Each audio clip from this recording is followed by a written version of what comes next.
Hello every one, مکہ سے آنے کے بعد یہ آج کا میرا پہلا منی ولاگ ہے اور میں جا رہی ہوں۔ آج سعودی میں 13واں روزہ گزر چکا ہے، صبح 14واں روزہ ہے اور میں نماز پڑھنے کے لیے تراویح کی جا رہی ہوں۔ تو یہاں پر مکہ سے آنے کا دل نہیں کرتا اور ایسا پر روح منظر ہو تو بالکل دل نہیں کرتا ہے۔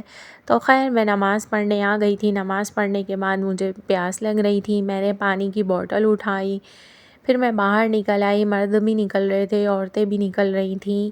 ہر مسجد میں نماز نہیں ہوتی ہے، جامع مسجد میں عورتوں کی نماز کا اہتمام کیا جاتا ہے۔ مکہ کا اس وقت حال یہ ہے کہ میں گئی تھی 9ویں روزے کو میں گئی تھی اور 3 دن میں گزار کر آئی ہوں۔ تو اتنا رش تھا کہ لگتا ہے کہ ساری دنیا پچھلے رمضان سے زیادہ اس رمضان آئی ہوئی ہے، اور طواف کرنے میں اور اندر بہت پیر رکھنے کی جگہ نہیں ہے۔ تو اللہ تعالیٰ سب کو جانا مبارک کرے اور سب جائیں اور دیکھیں، اللہ کا گھر عمرہ ادا کریں۔ بہت زیادہ رش ہے لیکن بہت خوبصورت منظر ہے، وہاں سے واپس آنے کا دل ہی نہیں کرتا۔ تو میں نے تو صرف اس بار صرف مکہ کا پروگرام بنایا تھا، انشاءاللہ نیکسٹ میں مدینہ کا بھی بناؤں گی۔